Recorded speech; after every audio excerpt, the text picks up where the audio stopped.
मतलब है जो हमारे आसपास में बहुत तरह के पदार्थ हैं, वो कैसे हैं? शुद्ध है या अशुद्ध है? मतलब प्योर है या नॉन प्योर है? मतलब ये जानना है कि क्या वो एक ही तरह के पदार्थ से बने हैं?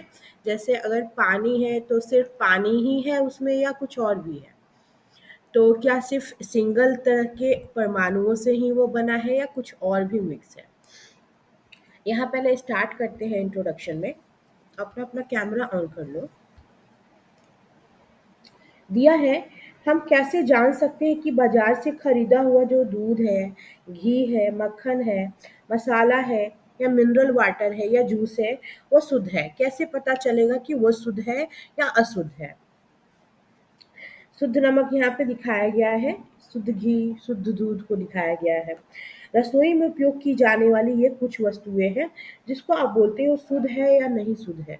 आप कैसे डिटरमाइन करेंगे? थोड़ा पढ़ते हैं फिर बताते हैं। क्या आपने कभी इन खाने वाले पदार्थों के डिब्बों के ऊपर लिखे शुद्ध शब्द पर ध्यान दिया है? जब आप पढ़े हो तो ध्यान दिए हो कि डब्बों पे जो शुद्ध नमक, शुद्ध तेल ऐसे करके लिखा रहता है, तो शुद्ध शब्द पे क्या आपने कभी अटेंशन दिया है, ध्यान दिया है? एक साधारण व्यक्ति के लिए शुद्ध शब्द का अर्थ होता है कि पदार्थ में कोई मिलावट ना हो। अब दूध है तो सिर्फ उसमें दूध ही हो और कुछ ना हो, पानी की मिलावट ना हो। लेकिन वैज्ञानिकों के लिए ये सभी वस्तुएं विभिन्न पदार्थों के मिश्रण हैं। वैज्ञानिक के हिसाब से ये जो पदार्थ है, जैसे मान लो कि पानी है, वो कहते हैं कि बहुत तरह के पदार्थों का ये मिश्रण है पानी। या कोई भी चीज़ है जैसे घी है, बटर है, वो बहुत सारे पदार्थों का मिश्रण है। मतलब बहुत सारी चीज़ें मिलकर के मक्खन का निर्माण हुआ है। अतः ये शुद्ध नहीं है। कहने का मतलब वो शुद्ध नहीं है, एकदम प्योर नहीं है। लेकिन वैसा वाला मिलावट नहीं है कि उसमें कुछ भी मिला दिया गया। खुशबू जान कर पा रही है ना? आई थिंक एडमिट कर देते हैं। हाँ चलो, ठीक है। उदाहरण के लिए दूध, जल, वसा, प्रोटीन आदि का मिश्रण है। दूध जो है उसमें दूध में क्या होता है आप सबको पता है। मिल्क जो होता है उसमें आपको देखने के लिए मिल जाएगा, थोड़ा सा पानी भी रहेगा। दूध में थोड़ा पानी रहता है, थोड़ा सा फैट रहता है जो चिकना चिकना लगता है ना, फैट। जो क्रीम हम खाते हैं या मलाई जो खाते हो, अब मलाई को छू के देखना, थोड़ा चिपचिप आपको लगेगा। उसके अलावा उसमें प्रोटीन होता है। तो कहने का मतलब सिर्फ दूध जो है उसमें मिल्क की सब्सटेंस ही नहीं है, मिल्क के अलावा आपको वाटर भी है, फैट भी है, थोड़ा सा प्रोटीन भी है उसमें। ये सभी चीज़ों का वो मिश्रण है। इस तरीके से पता चला कि आपका जो दूध है वो शुद्ध नहीं, कहने का मतलब बहुत सारे पदार्थों का मिश्रण है। जब एक वैज्ञानिक किसी पदार्थ को शुद्ध कहता है, कोई भी साइंटिस्ट अगर बोल रहा है कि ये पार्टिकुलर सब्सटेंस शुद्ध है, प्योर है, तो इसका क्या मतलब है? जब एक वैज्ञानिक कहता है कि कोई भी पदार्थ शुद्ध है, एक मिनट, पेन है ना मेरा।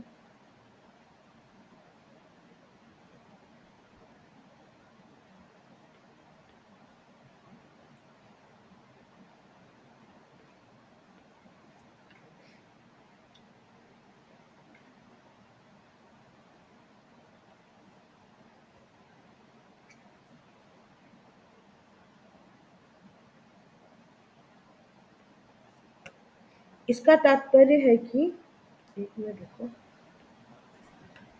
इसका तात्पर्य है कि उस पदार्थ में मौजूद सभी कण समान रासायनिक प्रकृति के हैं। कहने का मतलब अगर कोई भी पदार्थ, वैज्ञानिकों के हिसाब से अगर वैज्ञानिक ने बोला कि कोई भी पदार्थ शुद्ध है, इसका मतलब उसमें जो जो चीज़ें मिली हुई हैं उसका जो रासायनिक केमिकल जो नेचर है, केमिकल और प्रकृति जो है वो समान है, तभी वो एक दूसरे के साथ मिले हुए हैं। जैसे दूध में प्रोटीन भी है, आपको फैट भी मिलेगा, तो सबका नेचर कहीं ना कहीं थोड़ा बहुत केमिकल जो नेचर है वो सबका एक जैसा है, तभी वो साथ में मौजूद है। तो ये बोल रहे हैं कि वो समान प्रकृति के हैं, क्योंकि पदार्थ जो होता है, कोई भी पदार्थ प्योर एकदम आपको उसमें एक ही चीज़ नहीं मिलेगा। जैसे एक एग्जांपल लिखते हैं, वाटर का एग्जांपल लेते हैं। पानी जो है हमारा, पानी में सिर्फ़ आपको एक चीज़ नहीं मिलेगा। पानी जब हम लिखते हैं तो H2O लिखते हैं। कहने का मतलब इसमें आपको हाइड्रोजन भी मिलेगा और ऑक्सीजन भी मिलेगा। तो पानी में 2 तरह की आपको मिल जाएँगे गैसेज़, जैसे हाइड्रोजन भी मिला और ऑक्सीजन भी मिला। तो कहीं न कहीं ये हाइड्रोजन और ऑक्सीजन दोनों का मिश्रण है। पानी क्या है? हाइड्रोजन और ऑक्सीजन दोनों का मिश्रण है। ठीक है, समझ में आया? अब जैसे आप लोग लिखते हो, ग्लूकोज़ लिखते हो। ग्लूकोज़ का क्या होता है? C6H12O6 होता है ना, ग्लूकोज़ को इसी तरह लिखते हैं। मैम। तो ग्लूकोज कहने का मतलब, ग्लूकोज में क्या सिर्फ एक ही तरह का पदार्थ मिला है? क्या सिर्फ एक ही चीज है? आप ध्यान से देखना, यहाँ पे आपको कार्बन भी मिलेगा, हाइड्रोजन भी मिलेगा और ऑक्सीजन भी मिलेगा। इसमें कार्बन, हाइड्रोजन और ऑक्सीजन मॉलिक्यूल्स का मिश्रण है क्या? आपका ग्लूकोज। ठीक है, समझ में आया? सब कोई ऑफ कर लोगे कैमरा तो फिर हम नहीं पढ़ाएंगे, बता दे रहे। सब कोई ऑन रखो। एक शुद्ध पदार्थ एक ही प्रकार के कणों से मिलकर बना होता है।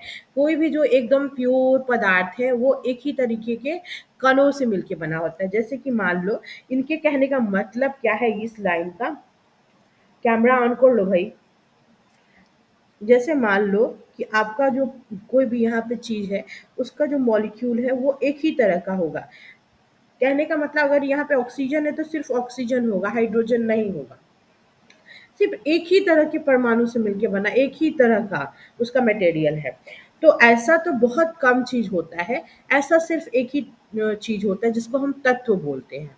आगे पढ़ेंगे तो फिर अच्छे से समझा देंगे।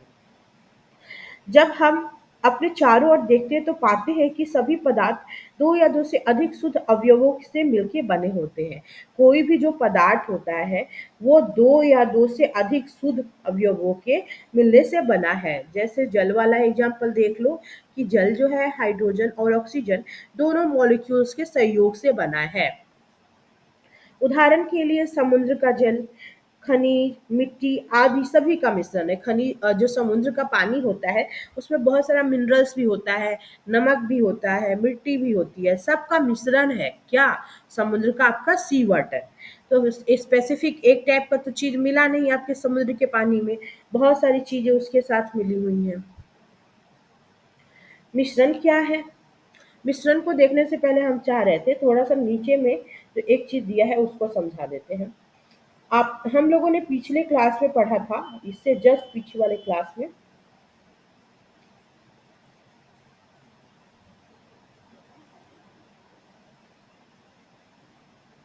हम लोगों ने इससे पिछले वाले क्लास में पढ़ा था कि पदार्थ जो है हमारी दुनिया में, उसको 2 टाइप में डिवाइड किया गया है। हमारी दुनिया में जो पदार्थ है उसको 2 प्रकार से बाँट दिया गया। एक तो हो गया आपको उसके बाँटने का जो तरीका है केमिकल नेचर के हिसाब से, एक बाँटा गया केमिकल नेचर यानी रासायनिक प्रकृति के आधार पे, और एक फिजिकल प्रॉपर्टी के आधार पे। तो पिछले क्लास में जो हम लोग पढ़े थे भौतिक प्रकृति के आधार पे, तो उसमें फिजिकल प्रॉपर्टी के आधार पे जो चीज़ें थी वो 3 टाइप की थी, जिसको हम क्या बोलते हैं? अब कल ही तो एंडिंग हुआ है, आप लोग को पता होगा, बताओ।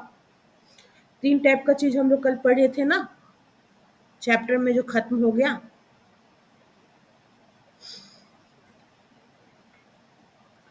नहीं सुनाई दे रहा है किसी को?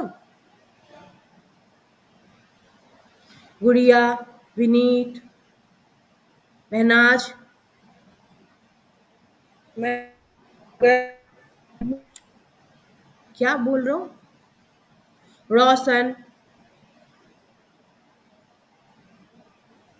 कोई नहीं, कोई किसी को भी नहीं याद है, कुछ भी नहीं याद है मतलब।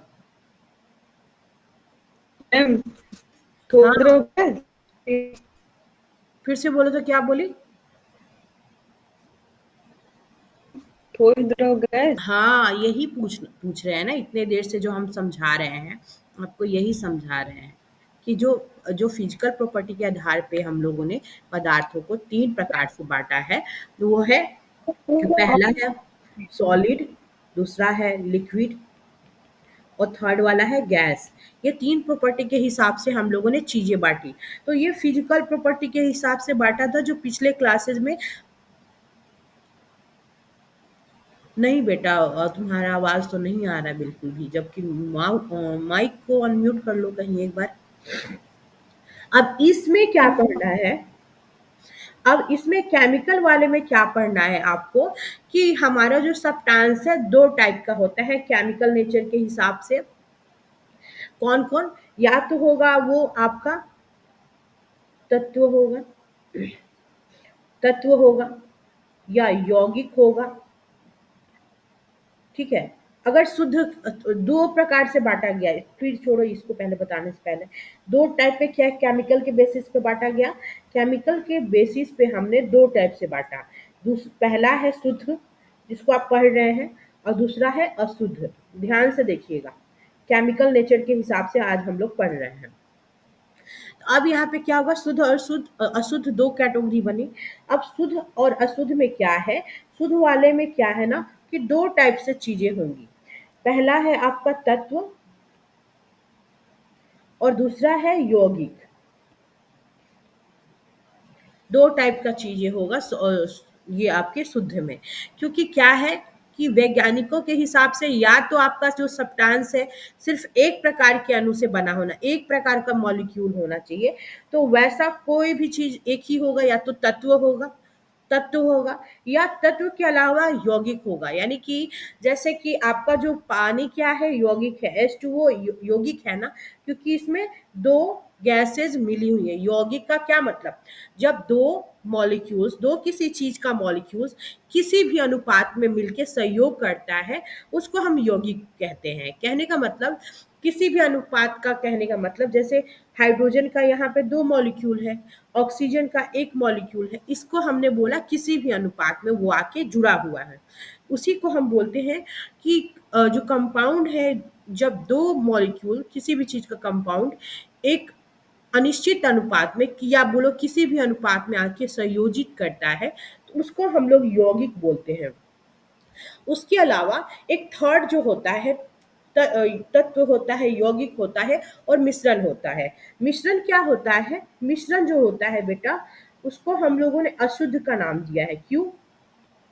क्योंकि मिश्रण में बहुत सारी चीज़ें एक निश्चित मात्रा में मिली होती हैं, और जैसे यहाँ पे मिश्रण, तत्व यौगिक मिश्रण, मिश्रण में क्या है कि एक या एक से अधिक, 2 या 2 से अधिक भी बोल सकते हो। यहाँ पे देखो क्या लिखा हुआ है, ध्यान से देखो। मिश्रण ये अशुद्ध होता है क्योंकि इसमें 2 या 2 से अधिक तत्व मिले होते हैं, और सभी का नेचर अलग-अलग होता है। जैसे तत्व यौगिक केवल मिश्रण बनाने के लिए मिलते हैं। तत्व या यौगिक जब आपस में मिलता है तो केवल मिश्रण बनाने के लिए वो आपस में सहयोग करते हैं, किंतु किसी नए यौगिक का निर्माण नहीं करते। जैसे वो आपस में मिलते तो हैं तो एक सॉल्यूशन बनाते हैं। जैसे चीनी और पानी एक साथ मिलता है, लेकिन कोई नया यौगिक नहीं बना रहा है, कोई नया कंपाउंड नहीं बना रहा है। ये बस निर्माण करते हैं एक अलग टाइप के मिश्रण का, जो यहाँ पे लिखा हुआ है। मिश्रण का जो संगठन है वो परिवर्तनीय होता है। जैसे पानी में आपने चीनी डाला या पानी में नमक, तो आप उसको चाहो तो एक टेम्परेचर पे लाके पानी और चीनी को फिर से अलग कर दोगे। पानी और नमक है तो गर्म करो उसको, तो आपका क्या होगा, पानी वेपराइज होके उड़ जाएगा, और दूसरे बर्तन में चाहोगे स्टोर करके फिर ठंडा करके पानी बना लोगे, और नीचे जो जमा हुआ रहेगा वो आपको नमक मिल जाएगा। वही लिखा है कि मिश्रण का संगठन जो होता है, संगठन वो परिवर्तनीय होता है, उसको हम बदल सकते हैं। उसके बाद थर्ड क्या है, मिश्रण, उसमें उपस्थित, उसमें प्रेजेंट जो भी घटक है उसके गुण धर्मों को दर्शाता है। जैसे एक ग्लास लिए, उसमें आप चीनी डालें, एक ग्लास ले लिए, उसमें आप चीनी डाल दिए, चीनी डाले फिर पानी डालें, तो दोनों को जब आप मिक्स करोगे, घुलाओगे अच्छे से, तो जो शरबत बनेगा, जब आप टेस्ट करते हो, उसको पीते हो, तो उसमें चीनी का टेस्ट आपको आएगा ही आएगा, और पानी की भी जो प्रेजेंस है वो भी एक तरीके से, पानी का नीड भी पूरा होगा, चीनी भी मिलेगा। तो वही कहने का मतलब है, जब मिश्रण हम बनाते हैं तो उसमें उपस्थित घटकों का जो गुण धर्म है, उसकी जो क्वालिटी है वो मौजूद होती है उसी में, जब आप मिश्रण बनाते हो तो। तो एक पानी में तो 2 मॉलिक्यूल है, एक हाइड्रोजन, ऑक्सीजन। और जब आप चीनी डाल रहे हो, तो चीनी तो जान ही रहे हो, उसमें कार्बन भी होता है, ऑक्सीजन भी होता है, ठीक है? घटकों को भौतिक विधियों के द्वारा सुगमता से पृथक किया जा सकता है। ये बात कही गई है मिश्रण के बारे में कि मिश्रण के जो घटक होते हैं, जैसे पानी और नमक लिया, उन दोनों को मिक्स किया, उसको आप चाहो तो फिजिकल मेथड के द्वारा, जैसे हीटिंग क्या है, हीट करना एक फिजिकल मेथड है, आप उसके थ्रू आराम से अलग कर देते हैं दोनों को, पानी को भी और नमक को भी। तो इसको आप अलग कर सकते हैं, वही चीज यहाँ पे लिखी गई है। यहाँ तक नहीं दिक्कत होना चाहिए। तो मिश्रण जो होता है वो वो प्योर नहीं होता, क्योंकि उसमें ना 2 या 2 से ज़्यादा जो तत्व है, तत्व और यौगिक भी मिले होते हैं। बट प्योर 2 ही चीज़ें होती हैं। तत्व होता है जो आपको नेचर से मिलता है, ज़मीन के अंदर से मिलता है, ठीक है? और उससे आप कंपाउंड भी बनाते हैं, यौगिक भी बनाते हैं। जैसे कि हाइड्रोजन और ऑक्सीजन, इसमें फिक्स है कि हाइड्रोजन और ऑक्सीजन मिला है तो वो वाटर बना है। यौगिक के बारे में थोड़ा पढ़ लेते हैं। यौगिक के बारे में दे रखा है, तत्व क्रिया करके नए यौगिक का निर्माण करते हैं। जैसे कि हाइड्रोजन क्या है, ऑक्सीजन क्या है, आप लोगों ने पढ़ा होगा तत्व के बारे में, कि अभी तक हमारे जो पीरियोडिक टेबल है, एक दिन दिखाए थे हम, अभी नहीं दिखा पाए, आपको कल हम ऐड कर देंगे। तो वो जो तत्वों का जो वर्गीकरण है, उसमें टोटल अब तक 118 एलिमेंट खोजे गए हैं। 118 खोजे गए हैं, याद रखिएगा। उसमें क्या है कि आवर्त सारणी जब आप देखोगे तो आपको हाइड्रोजन गैस मिलेगा, नाइट्रोजन मिलेगा, ऑक्सीजन, ये सारी चीज़ें, hydrogen, helium, lithium, beryllium, boron, carbon, ऐसा बहुत सारा मिलेगा 118 तक। तो ये जो तत्व हैं आपके, तो तत्व आपस में क्रिया करके नए यौगिक का निर्माण करते हैं। हमने हाइड्रोजन प्लस ऑक्सीजन मिक्स किया, तो आपको पता है कि H2O बनेगा। ये बात अलग है कि आपको यहाँ पे हाइड्रोजन का 2 मॉलिक्यूल्स की ज़रूरत पड़ेगी। तो हाइड्रोजन और ऑक्सीजन मिलके क्या बना है? पानी बना है। पानी क्या है? पानी एक यौगिक है, याद रखिएगा। नए पदार्थ का संगठन सदैव अस्थायी होता है। मतलब नया जो पदार्थ बन गया, उसको आप चाहोगे तो फिजिकल प्रोसेस के द्वारा अलग नहीं कर पाओगे। जैसे ये जो पानी का मॉलिक्यूल्स है, ये जो पानी है, वाटर है आपका, समझा रहे हैं, इसी से पूरा चैप्टर बना हुआ है अभी। H2O है, तो H2O को ना गर्म करके, ना किसी भी फिजिकल प्रक्रिया के द्वारा गर्म करके धूप में रख के आप उसको ना हाइड्रोजन में अलग कर सकते हो, ना ऑक्सीजन में। कर सकते हो क्या? रोशन, विनीत, कर सकते हैं क्या? तोड़ सकते हैं पानी को? पानी को अपने अपने घर में तोड़ लोगे ऑक्सीजन और हाइड्रोजन में? बोलो ना भाई, सीधे से कुछ तुम लोग कुछ बोलते ही नहीं नहीं। आ जाएगा। नहीं तोड़ पाएंगे, ठीक। मैम बोल रहे हैं तो आवाज नहीं लगता। ठीक है।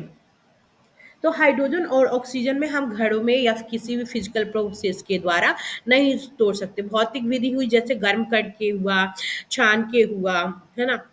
गर्म करना, ये सब हो गया। अच्छा ठीक है, कोई बात नहीं।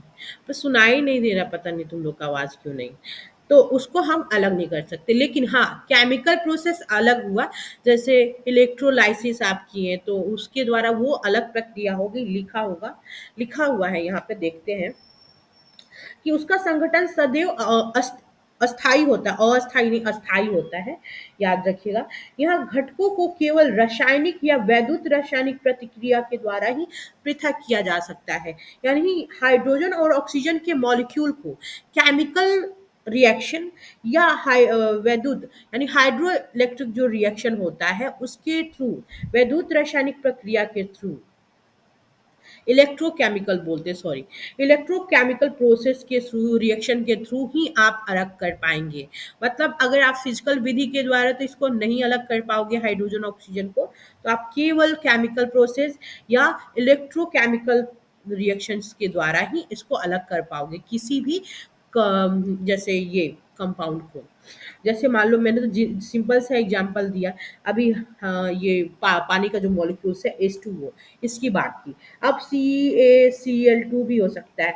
तो ये सब चीज़ें जल्दी टूटने वाली नहीं है। कैल्शियम क्लोराइड हो गया, ये तब टूटेगा जब आप इस पे केमिकल रिएक्शन एक तरीके से करोगे, या जो इलेक्ट्रोकेमिकल रिएक्शन होता है उसकी मदद से ही टूट पाएगा, क्योंकि हमेशा सदैव अपने असली रूप में ही होता है। उसके बाद एक और जो चीज़ है वो जो इम्पोर्टेंट है, ध्यान से देख लेना। जैसे हम सबको पता है ऑक्सीजन गैस किस में सहायक होती है, किसी चीज़ को जलाने में सहायक होती है ना बेटा विनीत, रोशन? ऑक्सीजन किस में सहायक होता है, जलाने में सहायक होता है? बोलो ना भाई। अरे अपना अपना फेस तो ऑन कर लो, उससे समझ में आ जाएगा। बोलो। ऑक्सीजन गैस जलाने में सहायक होता है। आवाज नहीं जा रही। नहीं, किसी का भी नहीं आ रहा है। ठीक है, लिख दो लिख दो। मैं बोल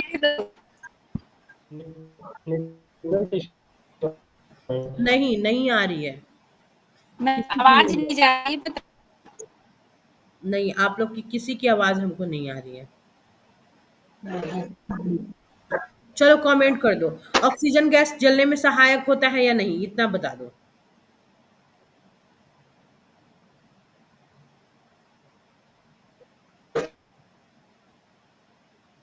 लिखो कमेंट में, लिखो ना भाई, ऑक्सीजन जलाने में सहायक होता है या नहीं। इतना लेट से लिखते हो आप लोग, ये भी बात। ऑक्सीजन जलाने में सहायक होता है, लेकिन ठीक है, जब वो जब वो हाइड्रोजन के साथ मिलता है हमारा ऑक्सीजन, तो यही ऑक्सीजन हमको प्राण वायु प्राणदायक जल के रूप में बदल जाता है। प्राणदायक जल का मतलब वाटर में बदल जा रहा है। यही ऑक्सीजन जो जलाने में सहायक है, अब जब H2 के साथ मिला हाइड्रोजन के साथ, तो ये वाटर बन के आपको जीवन दे देता है। ठीक है, तो कहने का मतलब ये जलाने में सहायक था। एक और एग्जांपल, क्लोरीन गैस जो होती है बहुत दम घोटू, मतलब एक तरीके से बहुत गंदी गैस होती है, मतलब सही नहीं होता है। लेकिन सोडियम के साथ मिल करके, सोडियम प्लस कैल्शियम ये दो मिल जाती हैं आपस में, तो सोडियम क्लोराइड बनता है, जो आपका नमक का काम करता है। एक तरीके से ये हानिकारक गैस है क्लोरीन, बट सोडियम के साथ मिलके जब जैसे ये सोडियम क्लोराइड बनाती है, कितना टेस्टी नमक बना देती है, जो खाने में इतना टेस्ट ले आता है। तो कहने का मतलब, ध्यान से सुन लेना, सोडियम का नेचर अलग है, क्लोरीन का नेचर, जब ये अलग अलग थे तो इनका नेचर अलग था। लेकिन जब दोनों को ऐड करके हमने एक कंपाउंड बनाया, उसका जो नेचर है, उनके जो रियल वाले मॉलिक्यूल्स हैं यानी कि सोडियम और क्लोरीन, उनसे भी अलग नेचर बन गया। यानी जो आपने कंपाउंड बनाया, उनका नेचर उनके रियल वाले मॉलिक्यूल से भी अलग हो गया। जैसे ऑक्सीजन जलाने में सहायक है, जैसे आप वाटर बनाए तो कितना अच्छा पानी बनता है, पानी के बिना रह ही नहीं सकते हैं, अभी गर्मियों में तो और। क्लोरीन कितनी खतरनाक गैस है, बट जैसे आपने उसको सोडियम के साथ रिएक्ट कराया, नमक बना, और नमक का नेचर सोडियम और क्लोरीन दोनों से अलग होता है, ये कहने का मतलब है। समझ में आया तो कमेंट कर दो, तो आगे बढ़ेंगे, नहीं तो फिर समझाएंगे। Yes ma'am. हाँ ठीक है, अभी तक एक चीज आपको समझ में आ गया होगा कि हमारी जो हमारा जो पूरा एक तरीके से नेचर है, प्रकृति जो है, इसमें दो टाइप के तत्व पाए जाते हैं। ठीक है, और सॉरी, दो टाइप के नहीं, बहुत सारे तत्व पाए जाते हैं, सॉरी। और इनको जो है ना हम लोग दो कैटेगरी में डिवाइड करते हैं, दो बेसिस पर डिवाइड करते हैं, एक केमिकल प्रोसेस, एक केमिकल नेचर, और एक होता है फिजिकल नेचर। केमिकल नेचर को हम लोग रासायनिक मतलब प्रकृति भी बोलते हैं, और फिजिकल को भौतिक नेचर भी बोलते हैं। तो केमिकल नेचर में क्या होगा और भौतिक नेचर में क्या होता है? फिजिकल नेचर में मैंने जो पढ़ाया कल तक, जो भी चीज़ें पढ़े हो, सॉलिड, लिक्विड, गैस, वो अब तक जो था वो फिजिकल प्रॉपर्टी के हिसाब से चीज़ों को, यानी फिजिकल का मतलब फिजिक्स का क्या मतलब, कभी कभी बोलते हैं ना कि मतलब रणवीर सिंह की फिजिक्स बहुत अच्छी है, यानी कि उसकी जो पर्सनालिटी है वो बहुत अच्छी है। तो जो भी सब्सटेंस है, आसपास जो पदार्थ देख रहे हो, उसकी जो फिजिक है वो कैसी है, वो दिखने में है कैसा, उसका बनावट कैसा है। तो वो सॉलिड है, यानी कि एकदम अपना शेप लिया होगा। लिक्विड है तो उसका शेप थोड़ा चेंज होता रहेगा। और गैस है तो उसका एक अपना शेप होगा। तो तीन चीजें जो हम लोग कल तक पढ़े थे, वो हम लोगों ने फिजिकल प्रॉपर्टी के हिसाब से पढ़ा था, कि जो फिजिकल नेचर है पदार्थ का उसके हिसाब से। अब हमको पढ़ना है केमिकल नेचर के हिसाब से। तो केमिकल नेचर में क्या, कि हमारा जो शुद्ध और अशुद्ध दो टाइप का पदार्थ है हमारी प्रकृति में। शुद्ध भी है, अशुद्ध भी है। तो यहाँ पे साइंटिस्टों ने शुद्ध किसे कहा है, जो सिर्फ और सिर्फ मतलब तत्व तत्व से बना है, या तत्व को, दो तत्वों को मिला के बना है।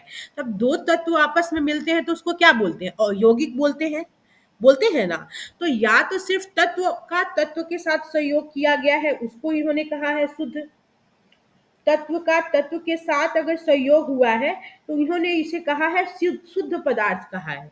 या आपके तत्व मिले हुए हैं एक और तत्व से, उसको इन्होंने, जो यौगिक बन गया है उसको इन्होंने शुद्ध कहा है। तत्व या तो अपने साथ अकेले है, सॉरी ये दो बार लिखिए। तत्व या तो सिर्फ सिंगल फॉर्म में है, जैसे कि जमीन के अंदर से एल्युमिनियम, बहुत सारी बक्साइड, ये सब बहुत सारी चीजें मिलेंगी, सोना, ये सब जो मिलता है, तो वो उसको उन्होंने शुद्ध कहा है। लेकिन जब दो तत्व आपस में मिल जाते हैं, जैसे कि हाइड्रोजन और ऑक्सीजन का मिलना, वो उस यौगिक को भी हम शुद्ध कहते हैं, क्योंकि वहां पे क्या तत्व मिले हैं ये आपको पता है। तत्व हमेशा अपने शुद्ध रूप में होता है। यहाँ तक याद रखिएगा कि दो चीजें ही शुद्ध होती हैं, और अशुद्ध में क्या आ जाता है, आपका मिश्रण आता है, क्योंकि इसमें दो या दो से अधिक सब्सटेंस या पदार्थ आपस में मिले होते हैं। ठीक है, और मिलने पे भी क्या होता है कि एक अलग तरीके का मिश्रण बनाता है। इसकी क्वालिटी हमने बता दी कि ये चेंज भी हो सकता है। कहने का मतलब, इसको फिजिकल प्रक्रिया के द्वारा गर्म करके आप अलग कर सकते हैं, फिर दोबारा प्राप्त कर सकते हैं। लेकिन यौगिक के साथ ये नहीं होता है। अगर करना भी होगा तो आपको रासायनिक या वैद्युत रासायनिक प्रक्रिया का यूज करना पड़ेगा। तो ये डिफरेंस है, याद रखना। आगे हम लोग चलते हैं, ऊपर से चैप्टर को पढ़ते हैं।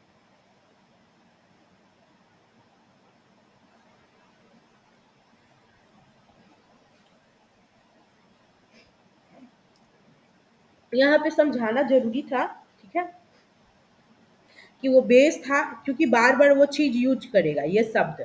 अगर शब्द नहीं समझ में आएगा तो फिर नहीं, अर्थ भी नहीं समझ में आएगा। अब पूछ रहा है कि मिश्रण क्या है। पहले ही इन्होंने बोला कि मिश्रण क्या है भला। आप लोग को अब इतना समझ में आ गया, दिक्कत नहीं होगा।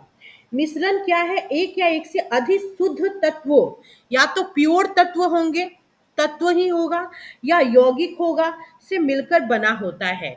यानी कि जब वाटर होगा, वाटर के साथ और कुछ भी हो सकता है आपका, क्या हो सकता है, ग्लूकोज हो सकता है, शुगर हो सकता है, ये जो मिलके बना वो आपका एक मिश्रण बन गया है। तो क्या बोल रहा है, शुद्ध तत्व होंगे आपस में या यौगिक होंगे, उनसे मिलके क्या बनता है, आपका मिश्रण बनता है। हम जानते हैं कि जल में, अब जल की बात हो रही है,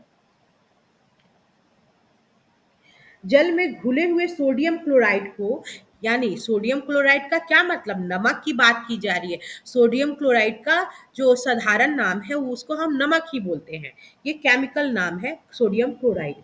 सोडियम क्लोराइड को मिलाते हो, जैसे आपका एक ग्लास है और ग्लास में आपने क्या मिला दिया, नमक मिला दिया। नमक मिला दिए हो, ठीक है, सोडियम क्लोराइड को मिला दिए हो। अब जैसे ही उसको वाष्पीकरण की प्रक्रिया के द्वारा, वाष्पीकरण या आसवन, डिस्टिलेशन भी बोलते हैं इसको, जैसे इस विधि के द्वारा जल से पृथक किया जाता है तो क्या होता है। यद्यपि सोडियम क्लोराइड अपने आप में एक शुद्ध पदार्थ है, जो आपका सोडियम क्लोराइड है यानी नमक, वो शुद्ध पदार्थ है, वो किसी भी तरीके का मतलब अनप्योर नहीं है। और इसे भौतिक विधि के द्वारा इसके रासायनिक अवयवों में पृथक नहीं किया जा सकता। कहने का मतलब जो सोडियम क्लोराइड है, अगर उसको या तो गर्म कर लो, मैंने बोला था कि गर्म करके ना हाइड्रोजन को ऑक्सीजन से अलग कर पाएंगे ना ऑक्सीजन को हाइड्रोजन से, उसी तरीके से न सोडियम क्लोराइड को आप गर्म करके सोडियम और क्लोराइड में बांट नहीं सकते हैं। वही लिखा है कि सोडियम क्लोराइड अपने आप में शुद्ध है, शुद्ध पदार्थ है, और इसे भौतिक विधि द्वारा यानी कि गर्म करके आप अलग नहीं कर सकते। इसको मात्र इसके रासायनिक विधि के द्वारा यानी कि रासायनिक विधि या इलेक्ट्रो केमिकल रिएक्शंस के द्वारा ही आप इसके रासायनिक अवयवों में आप नहीं विभक्त कर सकते, लेकिन इलेक्ट्रोकेमिकल विधि के द्वारा कर सकते हैं। तो वही इसको लिखा है कि बौद्धिक विधि के द्वारा इसके रासायनिक अवयवों में हम इसे नहीं तोड़ सकते। इसी प्रकार चीनी एक क्या है? चीनी एक पदार्थ है, क्योंकि यह एक ही प्रकार का शुद्ध अवयव रखता है। चीनी में क्या चाहिए? ग्लूकोज चाहिए, ऑक्सीजन चाहिए, है ना, C6H12O6। आपको पता है कि चीनी में सिर्फ यही मिलेगा। क्या चीनी में यहाँ पे नाइट्रोजन मिला दोगे तो ये चीनी बनेगा?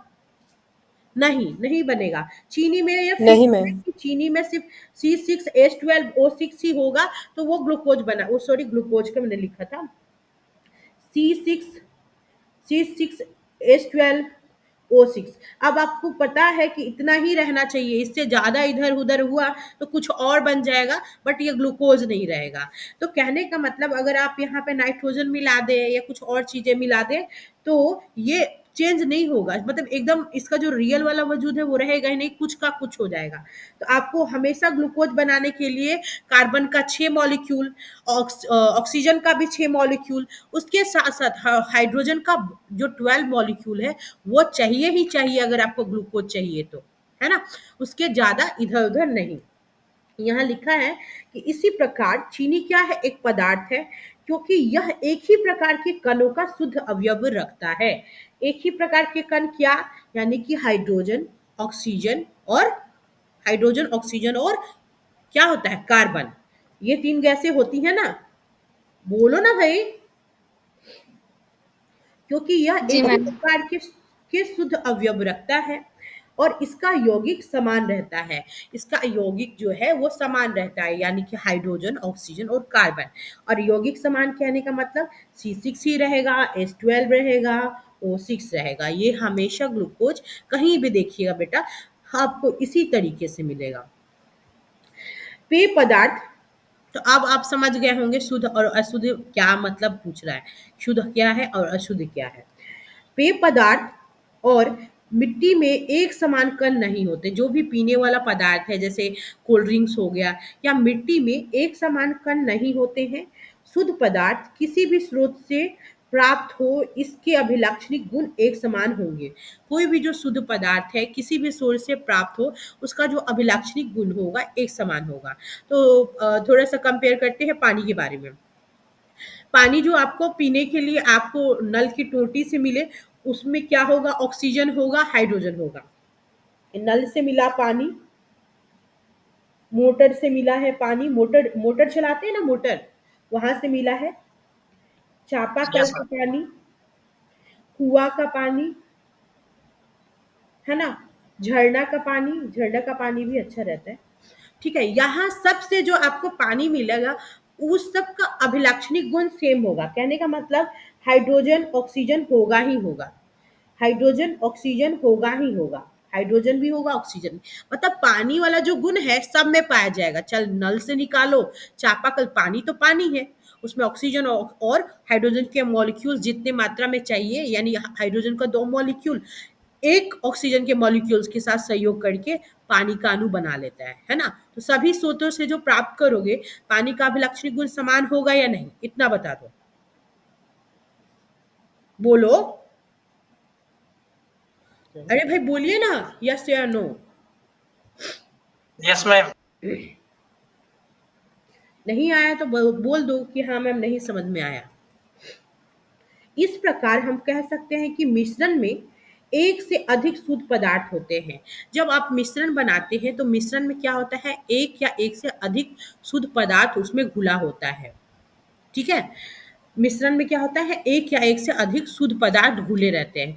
तो वैज्ञानिकों के भाषा में उन्होंने क्यों कुछ पदार्थों को शुद्ध कहा है और कुछ को अशुद्ध, इसका कारण यही है कि अगर फिक्स चीजें अगर मिलाई गई हैं तो वो कहते हैं शुद्ध है उसे, अदरवाइज वो अशुद्ध की कैटेगरी में रख देते हैं।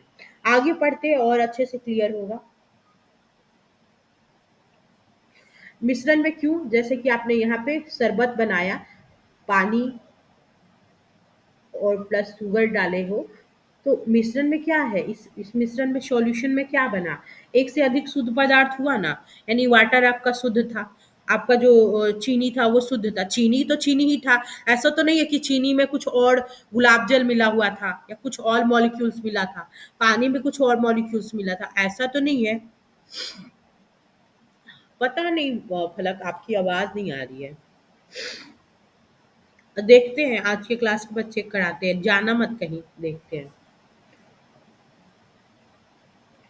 मिश्रण के प्रकार, ठीक है, मिश्रण अब कितने प्रकार का होता है अब आपको ये जानना है। अवयवों की प्रकृति के अनुसार विभिन्न प्रकार के मिश्रणों का निर्माण होता है।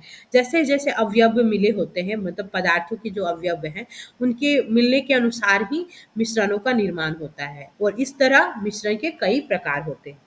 कौन कौन से मिश्रण होते हैं देखते हैं थोड़ा हम। यहाँ पे जो आपको पढ़ाया जाएगा, क्या कहा गया है, कक्षा को अ ब स और ड समूहों में बांट लें। अ बांट लो, ब बांट लो, स बांट लो और द एक ग्रुप बना लिया हमने। एक बीकर में 50 ml जल और 1 चम्मच कॉपर सल्फेट का चूर्ण।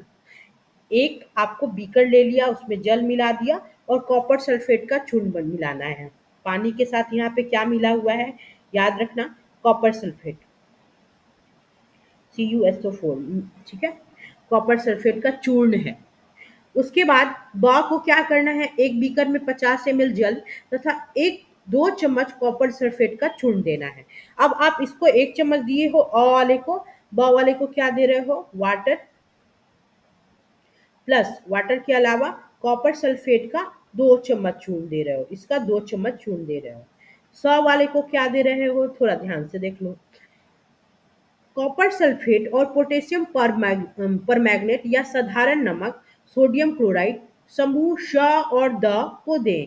यानी कि आपको इसमें क्या देना है, पोटेशियम परमैंगनेट या साधारण नमक।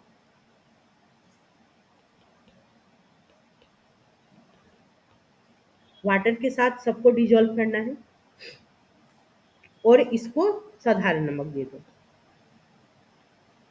सभी वाटर के साथ मिले हुए हैं, इतना याद रखना। दोनों को अवयवों की पृथक पृथक मात्रा देना है, यानी किसी को 1 चम्मच देना है, किसी को 2 चम्मच देना है। सपोज इसको 1 चम्मच, इसको 2 चम्मच दिया गया। अब पृथक पृथक समूह के उन अवयवों को मिलाकर मिश्रण तैयार करें। अब जो अलग अलग मिला हुआ था उनके अवयवों को जब हम मिलाते हैं, चम्मच से घोलते हैं, तो मिश्रण तैयार होता है। उनके रंग और बनावट के आधार पर एक रिपोर्ट करें। एक बात बताओ, यहाँ पे पहले वाले अ में हमने वाटर के साथ कॉपर सल्फेट का 1 चम्मच डाला और ब के साथ वाटर के साथ हमने कॉपर सल्फेट का 2 चम्मच डाला, तो किसका जो सॉल्यूशन है, किसका जो मिश्रण है वो ज्यादा गाढ़ा दिखेगा, 1 चम्मच वाला या 2 चम्मच वाला? जाहिर सी बात है 2 चम्मच वाला, क्योंकि 2 चम्मच वाले में क्या है, जो आपका जो कॉपर सल्फेट का मॉलिक्यूल्स है, आपने 2 गुनी मात्रा में उसका मॉलिक्यूल, उसका जो कण है 2 गुना डाला है। वाटर तो फिक्स रखा आपने 50 ml, बट उसका जो मॉलिक्यूल है वो 2 गुना डाला, तो इसका कलर इससे की अपेक्षा अ की अपेक्षा ज्यादा होगा। अब देखिए, इसी तरीके से अगर आप यहाँ पे 1 चम्मच डाले हो तो उसका अलग होगा, पोटेशियम वाले का, क्लोराइड वाले का अलग होगा अगर आप 2 चम्मच डाले हो तो। समूह अ और ब को एक मिश्रण प्राप्त होता है जिसकी बनावट समान होती है। ओ और ब वाला समान है क्योंकि दोनों में क्या है, वाटर है और कॉपर सल्फेट है, लेकिन कलर अलग होगा क्योंकि एक गाढ़ा होगा, एक हल्का होगा। इस तरह के मिश्रण को हम समांगी मिश्रण अथवा विलयन कहते हैं। यानी समांगी मिश्रण का क्या मतलब, अब देखो एक नया टर्म इन्होंने यूज किया है, ये आपको गोल गोल घुमाने के लिए। इस तरह के मिश्रण को हम समांगी मिश्रण कहते हैं या विलयन कहते हैं। जैसे आप अगर एक ग्लास लेते हो, एक ग्लास में आपने क्या किया, यहाँ तक पानी भर दिया है और आप इसमें एक चम्मच चीनी डाल रहे हो। एक चम्मच चीनी बताओ घुल जाएगा या नहीं घुलेगा? पानी में घुल जाएगा। और थोड़ी देर के बाद अगर दूसरा चम्मच डाले हो, दूसरा चम्मच भी घुल जाएगा? घुलेगा या नहीं घुलेगा? घुल जाएगा। लेकिन एक मिनट, एक एक ऐसा लेवल आएगा कि आप 2 चम्मच से ज़्यादा आप अगर चाहोगे कि उसमें हम घुला लें, तो घुलाते तो जाओगे, ठीक है, पानी है ना, उसमें चीनी रखते जाओगे, लेकिन वो घुलना बंद हो जाएगा। वो क्या होगा, नीचे की तली में आपकी जो बर्तन है, उसकी तली में नीचे में चीनी बैठना बंद शुरू हो जाएगा, है कि नहीं? एक ऐसा समय आएगा कि वो जैसे एक ग्लास है उसमें चीनी घोला, यस मैम। एक घुल गया, दो घुल गया, दो तीन आराम से घुल जाएगा। दो तीन जैसे अपने पानी का क्वांटिटी रखा है, दो तीन आराम से घुल गया, डिजोल्व हो गया पूरी तरीके से, जो है ना शुगर का मॉलिक्यूल पानी में डिजोल्व हो गया, दिख ही नहीं रहा है। तो वो हो गया समांगी मिश्रण, यानी कि पूरी तरीके से मिल जाना, घुल मिल जाना एकदम, ठीक है। लेकिन कई बार क्या होता है कि जब हम चीनी डालते जाते हैं तो वो अब घुलना बंद हो जाता है, और ये जो ना चीनी आके एक्स्ट्रा चीनी, क्योंकि आपने जिसकी मात्रा जरूरत नहीं थी, मतलब घुलने की कैपेसिटी से ज्यादा चीनी आपने क्या किया, पानी में डाल दिया, तो वो चीनी अब नीचे तली में आके जमने लगता है, बैठ जाता है कि नहीं? तो इसको हम असमांगी मिश्रण बोलेंगे, इसको हम समांगी नहीं बोलेंगे। अगर घुल गया है तो वो हमारा समांगी मिश्रण होगा। यहाँ पे इन्होंने इसी टर्म को समझाया है, क्योंकि जैसे पानी में आपने कॉपर सल्फेट का 1 चम्मच लिया था या 2 चम्मच, वो दोनों घुल गए थे, क्योंकि दोनों सेम ही है। हाँ, एक का थोड़ा रंग गाढ़ा था, एक का लाइट था। आगे देखो क्या लिख रहे हैं। इस तरह के मिश्रणों के कुछ अन्य उदाहरण भी हैं, जैसे जल में नमक और जल में चीनी, ठीक है। दोनों समूहों से प्राप्त घोल के रंगों की तुलना करें। अब आपको तुलना करना है कि रंग कैसा है।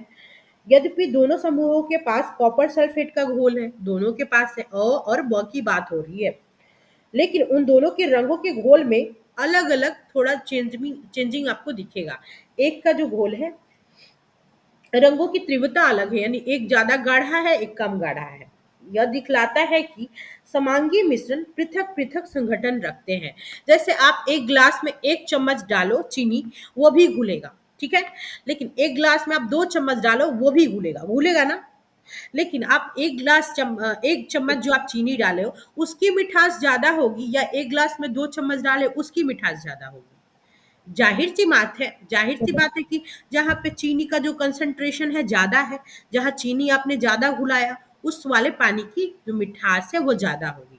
तो यही है कि आपका जो समांगी मिश्रण है उसका भी अलग अलग संघटन होता है। कहने का मतलब एक में मॉलिक्यूल ज्यादा है, एक में कम। समूह 100 और द के पास चले आते हैं। संगठन रख सकते हैं, इस चीज को समझ जाइए। कहने का मतलब जो सेम है, लेकिन फिर में एक में ज्यादा है, एक में कम, इसी को बोल रहा है कि एक ही मॉलिक्यूल होगा, एक ही सॉल्यूशन भी होगा, एक ही मिश्रण, कहने का मतलब, लेकिन अलग अलग उसका नेचर भी हो सकता है। एक ज्यादा गाढ़ा, एक कम गाढ़ा, एक ज्यादा मीठा, एक कम मीठा। लेकिन अगर नमक वाला बना रहे हो तो एक ज्यादा नमकीन हो जाएगा, एक उसकी अपेक्षाकृत कम नमकीन होगा। तो ये आप पे डिपेंड करता है। समूह श और द ने दो जो मिश्रण प्राप्त किया है, स और द की बारी आती है। उनके अंश भौतिक दृष्टि से पृथक हैं। उनका जो अंश है भौतिक दृष्टि से पृथक है, क्योंकि यहाँ पे पोटेशियम वाले को बोला है 1 चम्मच और सोडियम वाले को 2 चम्मच, ऐसा ही इन्होंने बोला है। इस तरह के मिश्रण को विषमांगी मिश्रण कहते हैं, क्योंकि क्या होता है, जब ये आप डालोगे तो वो घुलेगा नहीं, बैठ जाएगा। तो इसकी वजह से क्या होता है, इसको हमने विषमांगी कहा। आगे देखिए कैसे समझा रहे हैं। सोडियम क्लोराइड और लोहे की छीलन, सोडियम के साथ सॉरी जो आपका नमक है उसके साथ आप लोहे का छिला हुआ, लोहे का भी घसा हुआ पार्ट आता है जिसको लोहे का छीलन बोलते हैं, उसको मिला दो। फिर नमक और सल्फर को मिला दो। नमक, सल्फर और जल और तेल विषमांगी मिश्रण के उदाहरण है। क्यों? मान लो कि एक ग्लास है, ये ग्लास, ठीक है, इस ग्लास में हम क्या किया, पानी भर दिए, इसमें 2-4 बूंद कड़ू तेल डाल दिए, तो कड़ू तेल क्या, कैसा मिश्रण होगा, समांगी या विषमांगी? असमांगी होगा क्योंकि ऊपर हो जाएगा तेल पानी से। असमांगी होगी वो। क्योंकि जो तेल है बेटा तली में नीचे तो नहीं बैठेगा, हल्का होता है ना, तो वो क्या है ना जल के ऊपर लेयर पे तैरता रहेगा। कितना भी उसको चम्मच से मिला दोगे तैरता ही रहेगा, समांगी रूप से उसमें घुलेगा नहीं समान रूप से। तो वो कैसा मिश्रण हुआ? विषमांगी मिश्रण हुआ। उसी तरीके से सोडियम के साथ आपने सोडियम क्लोराइड के साथ आपने लोहे का छीलन मिलाया, तो वो क्या एक दूसरे में मिल जाएगा? लोहे का छिलका सोडियम क्लोराइड के साथ मिलेगा? वो आपस में दिखेगा, कितना भी मिला लो तो अलग अलग दिखेगा। वो विषमांगी मिश्रण है। जल और तेल कैसा मिश्रण है? विषमांगी मिश्रण है। तो ये इसके उदाहरण थे। तो जो आपका मिश्रण होता है, ये एग्जाम्पल इतना इसलिए इन्होंने दिया कि अब आपको समझाना था कि हमारा मिश्रण कितने तरह का होता है। छोड़ देती हूँ, ज़्यादा टाइम नहीं लेती हूँ, रुक जाइए। अगर मैं बोलूँ कि आपके मिश्रण कितने टाइप के होते हैं, अभी तो समझ में आ गया होगा। दो। समांगी, के समांगी विषमांगी। विषमांगी। विषमांगी। और अगर एक एक एग्जाम्पल में बोल दो, समांगी का एक एग्जाम्पल दो। वाटर और शुगर। चीनी और पानी। चीनी, हाँ, नमक और पानी। चीनी बहुत अच्छा। चीनी और पानी का सबसे अच्छा एग्जाम्पल है। उसके अलावा विषमांगी में क्या? पानी के साथ आपने ऑयल मिला दिया। बालू। ऑयल।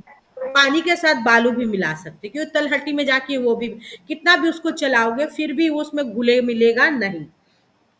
यहाँ तक हो गया है, यहाँ पे कुछ और दिए रखे हैं शायद। हाँ, फिर नीचे ही आना है हमें।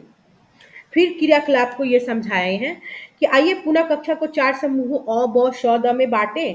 प्रत्येक समूह को नीचे दिए हुए नमूनों में से एक-एक दे दें। अ को हमें कॉपर सल्फेट की कुछ क्रिस्टल देना है, यानी कि दाने देने हैं। क्रिस्टल का मतलब छोटा-छोटा दाना, एज़ लाइक शुगर का जो दाना होता है ना चीनी का, वैसा। ब को क्या देना है? 1 चम्मच कॉपर सल्फेट पाउडर देना है, चूर्ण वाला। स को क्या देना है? चॉक। चॉक होता है ना, चॉक ब्लैक बोर्ड पे जो लिखते हैं, उसका चूर्ण या गेहूं का आटा दे देना। चॉक का पाउडर जो होता है ना, चॉक को पीस देंगे तो पाउडर बन जाएगा, वो ले लेना, या गेहूं का आटा, दोनों में से जो लेना होगा ले लेना। द को क्या देना है? दूध या स्याही दे देना है, उसकी कुछ बूंदे आप दे सकते हैं। छात्रों को कांच की छड़ की सहायता से नमूनों को जल में मिलाने के लिए कहें। जो भी अभी बच्चों ने बताया कि जो जो चीजें हमने अ ब स द में बांटी है, उसको पानी के अंदर रख के अच्छे से मिलाना है। क्रिस्टल्स को, कॉपर सल्फेट का क्रिस्टल लिया उसको भी, उसके जो चूर्ण लिए उसको भी, चौक का जो चूर्ण था उसको भी, गेहूं का जो आटा है उसको भी, और दूध और स्याही दोनों को, उसकी जो बूंदे है वो मिलाना है। अब टॉर्च से प्रकाश की किरण को बीकर पर डालें। जो आपका ग्लास होगा ना, मान लो कि ये ग्लास है, समझा देते हैं। बीकर कैसा होगा? वो तो शीशे का बना होता है ना बीकर, हाँ, जो लैब में हम लोग यूज करते हैं। और बीकर पर डालें और इसके सामने से देखें क्या प्रकाश को किरण का मार्ग दिखाई देता है। आप क्या होगा ना, जैसे ये तो शीशे का होगा, तो जैसे मान लो इसमें कुछ भरा हुआ है पानी, तो वो तो ट्रांसपेरेंट काम करेगा, दिखेगा आर पार। लेकिन जब आप टॉर्च मारोगे तो एक बारी क्या होगा ना कि लाइट का जो रास्ता है आपके ग्लास से आर पार होके दिखाई देगा। एक बार आपको दिखेगा, कभी ना कभी दिख जाएगा। कोई इतने सॉल्यूशन हम लोगों ने पढ़े ना, इतने मिश्रण किसी ना किसी से आपको दिखेगा। जब आप इस पे लाइट को रिफ्लेक्ट करेंगे तो आर पार, यानी ग्लास का जो बीकर है, यानी वहां पे तो कांच का ग्लास होगा, उसके आर पार आपको रास्ता दिखेगा, प्रकाश का रास्ता आर पार दिखेगा। लेकिन ऐसे 2-3 कंडीशन भी आएंगे कि आप लाइट तो दे रहे हो, प्रकाश दे रहे हो, लेकिन रास्ता क्लियर नहीं दिखेगा, मतलब वो दिखेगा ही नहीं, प्रकाश दिखेगी, उसकी प्रकाश की किरणें आपको दिखेंगी, जो रास्ता साफ साफ नहीं दिखेगा। समझा देंगे। यहाँ पे दिया है, अब मिश्रण को कुछ समय तक शांत छोड़ दिया। अब क्या करना है? सारे मिश्रण को आप छोड़ दो, जितनी चीजें आपने की है। इस बीच मिश्रण छानने वाले उपकरण को तैयार करें, यानी जो एक छन्ना पत्र लेते हैं, एक बर्तन ले लो, उस पे छन्ना पत्र लगा लो। अब आपको छानना है सारी चीजों को। क्या मिश्रण स्थिर है? क्या मिश्रण स्थिर है, या कुछ समय के बाद उसके कण नीचे बैठना शुरू कर देते हैं। अगर नमक और चीनी घोल दिया है तो वो तो आपस में पूरे तरीके से संतृप्त है, समांगी रूप से मिल गए हैं, उनको नीचे बैठने की कोई जरूरत नहीं है। लेकिन जैसे आटा जो आप घोले हो, पानी में जो आटा घोला आपने, वो क्या होगा, थोड़ी देर के बाद नीचे बैठना शुरू हो जाएगा। पानी में जो चौक का चूर्ण घोला है वो नीचे बैठना शुरू हो जाएगा। सही बोल रहे हैं या नहीं? बैठेगा या नहीं? बैठेगा मैम। बैठ जाएगा। हाँ, मिश्रण को छान लें। अब क्या करना है, हमें धीरे धीरे सारे मिश्रण को छानना है। जैसे आप छानोगे, छन्ना पत्र आता है, वो कागज का शायद बना होता है। क्या छन्ना पत्र पर कुछ शेष रह गया? अब जैसे एक ग्लास में जो आटा मिला था, जैसे आप छानोगे तो देखोगे ऊपर से तो पानी जा रहा है, छन्ना पत्र पे जो आटे के दाने हैं वो आपको थोड़ा थोड़ा पाउडर वाला पार्ट मिल जाएगा। मिलेगा या नहीं? मिलेगा ना? मिलेगा। कक्षा में परिणामों पर चर्चा कर इस क्रिया पर एक मत बनाने का प्रयत्न करें। समूह अ और ब समूह अ और ब एक विलयन पाते हैं। समूह और अ और ब दोनों एक विलयन पाता है, क्योंकि हमने एक को कॉपर सल्फेट का क्रिस्टल दिया था, चीनी जैसा दाना था, तो वो घुल गया, उसको टाइम लगा घुलने में। लेकिन ब में हमने उसका चूर्ण डाल दिया था, जो अच्छे से आराम से जल्दी घुल गया होगा। तो वो दोनों एक सॉल्यूशन बनाते हैं, एक जैसा। स एक निलंबन है। स में हमने क्या डाला था और निलंबन क्यों कहा हमने? स का देख लो, थोड़ा सा देख ही लेते, ऊपर में हमने क्या डाला था। स वाले में क्या डाला था, याद है? Copper sulphate and potassium permanganate. नहीं, यहाँ देखो, अ और ब में हम लोगों ने कॉपर सल्फेट डाला था बेटा। देखिए फलक, अ को हमने कॉपर सल्फेट के कुछ क्रिस्टल दिए थे और ब को हमने 1 चम्मच कॉपर सल्फेट दे दिया था, यानी चूर्ण वाला पाउडर। स को हमने चौक या आटा का जो पाउडर था वो दिया था। तो इसको निलंबन क्यों बोलेंगे? जब आप इसको छानोगे छन्ना पत्र पे, तो पानी थोड़ा सा नीचे गिर जाएगा और छन्ना पत्र पे आपको आटे का जो पार्ट है, मतलब उसके जो पार्टिकल्स है, वो आपको छन्ना पत्र पे दिखेंगे। अगर आप चौक वाले को भी छानोगे, चौक वाला भी सॉल्यूशन अगर बनाते हो और उसको भी छानोगे, तो छन्ना पत्र पे चौक का भी पार्टिकल्स चिपक जाएगा, है या नहीं? तो कोई भी चीज जब आप उसको पानी में घोलते हैं, फिर उसके बाद अगर वो बैठ गया है, आप उसको छान रहे हो, छन्ना पत्र पे दिख रहा है, इसका मतलब वो निलंबन था। ठीक है। लेकिन अगर आपस में घुल मिल गया है, तो उसको हमने यहाँ पे एक नाम दिया है, देखो। नहीं, उन्होंने बोला है कि ये सभी ये समान विलयन है। और ये जो 100 वाला है, जो आपको आटा या चूर्ण मिल गया चौक का, वो निलंबन कहलाएगा, याद रखिएगा। उसके बाद द वाला है, एक कोलाइड है। चूंकि हमें निलंबन, कोलाइड और इन सब चीजों के बारे में पढ़ना है, इसलिए इन्होंने ये एग्जाम्पल देके समझाया। अब कोलाइड क्या है? तो द में हमने क्या यूज किया था? द को दूध या स्याही की कुछ बूंदे घी। अब जैसे जैसे पानी है, पानी में दूध मिलाया, तो पानी में दूध मिल जाएगा, उसका कलर चेंज हो जाएगा, पानी का कलर चेंज होगा ना। या पानी में हमने स्याही मिलाया, 2-4 बूंद ब्लू स्याही ले लेना पेन का, उसको मिला देना, कलर चेंज हो जाएगा। तो पानी के साथ यस कोई मैम। ऐसा मिश्रण जो मिल जाए और उसके कलर में चेंज ला दे, तो उसको हमने क्या बोला? कोलाइड बोला। लेकिन कोई चीज छानने पे, छन्ना पत्र पे मिल जाए, उसको हमने क्या बोला? निलंबन बोला। ठीक है, दो निलंबन। चीजों के बारे में याद रखिएगा, निलंबर और कोलाइड क्या होता है, क्योंकि ऐसा एग्जाम्पल हमेशा एग्जाम में पूछता है ना। जैसे पानी के साथ आपने शहद घोल दिया, वो क्या बनेगा? हाँ, विलियन। कोलाइडल। हाँ, कोलाइडल सॉल्यूशन। ठीक है। ये सब चीजें याद रखिएगा, क्योंकि एग्जाम इनसे संबंधित एक छोटा छोटा क्वेश्चन है, पूछ लेता है। यहाँ पे सिर्फ इसी चीज को समझाया गया है कि मुड़ा हुआ छन्ना पत्र है, जो आपको छानने का छन्ना पत्र बनाना है, कैसे मोड़ के ये बनाते हैं देख लीजिएगा। और ऐसे कीप पे रख दिया जाता है, शंकु पे ऊपर में रख के ऊपर से छान दिया जाता है। हालांकि ये प्रैक्टिकल तो पूछने वाला है नहीं आपसे। और ये छाना हुआ जो आपका लिक्विड पदार्थ है, नीचे में चला जाता है। यही है परख नली। चूंकि ये कांच की होती है, तो इसके थ्रू जो हम लाइट पास करते हैं, लाइट अगर डिफरेंट कलर का है, रेड है, हरा है, तो आसानी से उसके थ्रू पास हो जाता है। लेकिन अगर वही अगर हम ये ग्लास पे दिखा रहे थे, स्टील वाले पे, तो उस पे ये जो रिएक्शन है नहीं समझ में आएगा। और इसको हम लोग बोलते हैं टिंडल प्रभाव, जिसके बारे में नेक्स्ट क्लास में हम अच्छे से और समझाने की कोशिश करेंगे। क्योंकि थोड़ा देख लेते हैं, अगर कुछ मेरे से हो पाए जिसके थ्रू आसानी से समझा पाए। तो यहाँ पे ये परख नली है जो शीशे का बना है, ये कीप है, ऊपर आपने छन्ना पत्र लगा लिया और छन्ना पत्र पे जो सब्सटेंस बच गया है चिपका हुआ, उसको आपने क्या नाम दिया? निलंबन। ये छोटी छोटी चीजें याद रखिएगा। छानने की प्रक्रिया का दूसरा नाम निस्यंदक है, इसको भी याद रखिएगा, बहुत जरूरी है। जब वहाँ साइंस वाले टर्म में लिख देते हैं ना निस्यंदक, तो दिमाग 360 डिग्री पे घूम जाता है। अब हम विलियनों के बारे में पढ़ेंगे कि हमारे विलियन का कैटेगरी क्या है। हमने विलियन को भी बहुत सारी कैटेगरी में डिवाइड कर दिया, निलंबन में और कोलाइडल सॉल्यूशन में। ठीक है, तो हमारा जो सॉल्यूशन है अब दो टाइप का हो जाएगा, एक हो जाएगा आपका निलंबन निलंबन और एक हो जाएगा आपका कोलाइड। ठीक है, अब इनके बारे में डिटेल स्टडी करेंगे नेक्स्ट क्लास में। तब तक मतलब मंडे को, ठीक है, मंडे को, क्योंकि कल जो है ना चैप्टर 1 का टेस्ट बनाना पड़ेगा मुझे, तो टेस्ट शाम को रखते हैं, सुबह में नहीं, शाम को कल टेस्ट रहेगा। ठीक है, कोशिश कीजिए आप ओके सब आइए, और जो भी लोग मैम। नहीं थे, हाँ जी बोलिए। मैम चैप्टर 1 का वीडियो है? हाँ बेटा मेहनाज है, अगर तुमसे नहीं हो पाता है तो हम तुमको पर्सनली सेंड कर देते हैं। यस मैम, सेंड कर दीजिएगा आज ही। मैम टेस्ट कल कितने बजे से होगा शाम में? शाम में आई थिंक कल संडे है ना, 7 बजे से ले लेंगे, ठीक है, 7 बजे से ले ले। तब तक रिवीजन ओके करो, मैम। बहुत बच्चे नहीं थे तो वो वीडियो देख लेना, या इसका पीडीएफ भी ग्रुप में डलवाया था, वो भी देख लीजिएगा। वीडियो सुन लीजिएगा तो बहुत सारी चीजें समझ में आ जाएंगी, और जैसा आपको सही लगे। ठीक है, thank you. Ma'am yes ma'am, video हाँ, सेंड कर दीजिए। और एक मैम बात बता देना जाते जाते, क्लास समझ में आया या नहीं? Yes ma'am. सेंड कर दी। समझ में आया यस मेहनाज मैम, आपको? समझ में आया। Yes ma'am. ठीक है, ठीक है, थैंक यू।